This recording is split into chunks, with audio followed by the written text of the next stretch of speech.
नमस्कार, मैं Tanishka Jain tech news में आपका स्वागत करती हूं और वक्त हो चुका है आज की 10 बड़ी खबरों का। शनिवार को उत्तराखंड स्थापना दिवस के मौके पे उपराष्ट्रपति जगदीप धनखड़ और प्रधानमंत्री नरेंद्र मोदी समेत कई दिग्गजों ने लोगों को बधाई दी है। उपराष्ट्रपति ने सोशल मीडिया पोस्ट पर उत्तराखंड की सुंदरता का बखान किया है। उन्होंने कहा है कि देवभूमि उत्तराखंड आरंभ से ही हिमालय की बुलंद चोटियों से लेकर मां गंगा के पवित्र तटों तक सुंदरता और आध्यात्मिकता से परिपूर्ण है।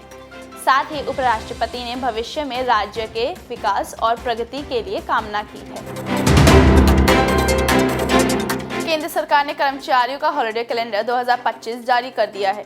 कर्मचारियों को साल 2025 में 17 गजेटेड छुट्टियां और 34 रिस्ट्रिक्टेड छुट्टियां दी जाएंगी। सरकार के कैलेंडर में गजेटेड छुट्टियां अनिवार्य होती हैं, इन्हें पब्लिक हॉलिडे भी कहा जाता है, जबकि रिस्ट्रिक्टेड छुट्टियां ऑप्शन होती हैं, जो कर्मचारियों को जरूरत पड़ने पर या उनकी इच्छा अनुसार दी जा सकती हैं। अब पेंशनभोगी देश भर में कहीं भी और किसी भी बैंक या ब्रांच से पेंशन की राशि निकाल सकेंगे। कर्मचारी पेंशन योजना 1995 के तहत नई सेंट्रलाइज पेंशन भुगतान प्रणाली का ट्रायल सफलतापूर्वक कर लिया गया है। नए पेंशन पेमेंट सिस्टम के ट्रायल के दौरान 29 और 30 अक्टूबर को 11 करोड़ रुपए की पेंशन वितरित की गई है।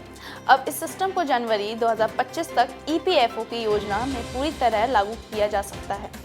इससे ईपीएफओ के 78 लाख से अधिक पेंशन भोगियों को लाभ मिलेगा।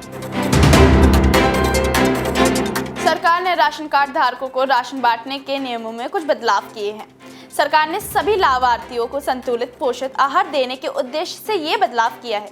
नए नियमों के अनुसार अब राशन कार्ड धारकों को गेहूं और चावल बराबर मात्रा में दिया जाएगा, जबकि अब तक चावल अधिक और गेहूं कम मात्रा में दिया जाता था। इसके अलावा सरकार ने सभी राशन धारकों के लिए ई-केवाईसी की प्रक्रिया अनिवार्य कर दी है।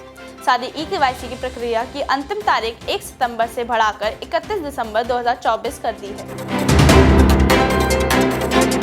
देश की सबसे बड़ी सरकारी bank state bank of India ने शुक्रवार को वित्त वर्ष 2024-25 की दूसरी तिमाही के नतीजे जारी किए हैं।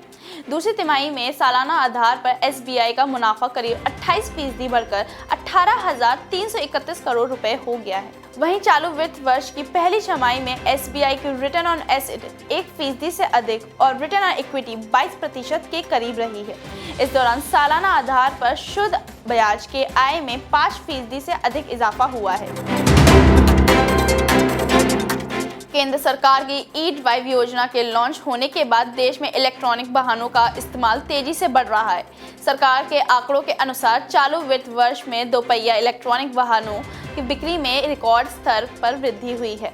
इसके अलावा इस वर्ष ई रिक्शा और ई कार सहित इलेक्ट्रिक 3 व्हीलर्स की बिक्री में इजाफा हुआ है। इस दौरान L5 श्रेणी में 71,000 से अधिक 3 व्हीलर्स की बिक्री हुई है।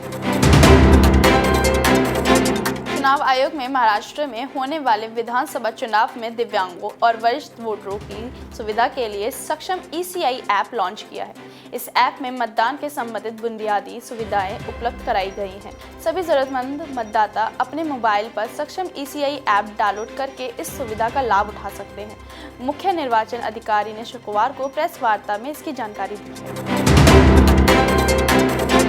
दिल्ली के प्रगति मैदान में इस बार अब तक का सबसे बड़ा व्यापार मेला शुरू हो रहा है। विकसित भारत 2047 थीम के साथ ये मेला 14 से 27 नवंबर तक लोगों को अपनी ओर आकर्षित करेगा। ये एक अंतर्राष्ट्रीय व्यापार मेला होगा। इस मेले में 12 देशों से प्रतिनिधि शामिल होंगे। साथ ही इस मेले में अलग अलग राज्यों से 3,500 से ज्यादा वितरक भी शामिल होंगे। व्यापार मेले में उत्तर प्रदेश और बिहार पार्टनर स्टेट के रूप में भागीदारी करेंगे, जबकि झारखंड फोकस स्टेट के रूप में शामिल होंगे। शनिवार से नई दिल्ली के डॉक्टर करणी सिंह रेंज में वर्ल्ड यूनिवर्सिटी निशानेबाजी चैंपियनशिप शुरू हो गई है। प्रतियोगिता की शुरुआत एयर पिस्टल स्पर्धाओं से की गई है। इस दौरान एशियाई खेलों की स्वर्ण पदक विजेता पलक गुलिया, भारत की सैन्यम और अर्शदीप कौर महिला की एयर पिस्टल प्रतियोगिता में भाग ले रही हैं। वहीं पुरुषों की एयर पिस्टल टीम में आकाश भारद्वाज, अमित शर्मा और सम्राट राणा भी भाग ले रहे हैं। शुक्रवार को सोनी टीवी के पॉपुलर शो कौन बनेगा करोड़पति के गेस्ट एपिसोड में बाबी फेल फिल्म के मनोज कुमार एक्टर विक्रांत मैसी और रियल लाइफ के IPS मनोज कुमार ने शिरकत की। इस दौरान उन्होंने केबीसी के मंच पर बिग बी अमिताभ बच्चन के साथ अपने जीवन से जुड़े किस्से शेयर किए।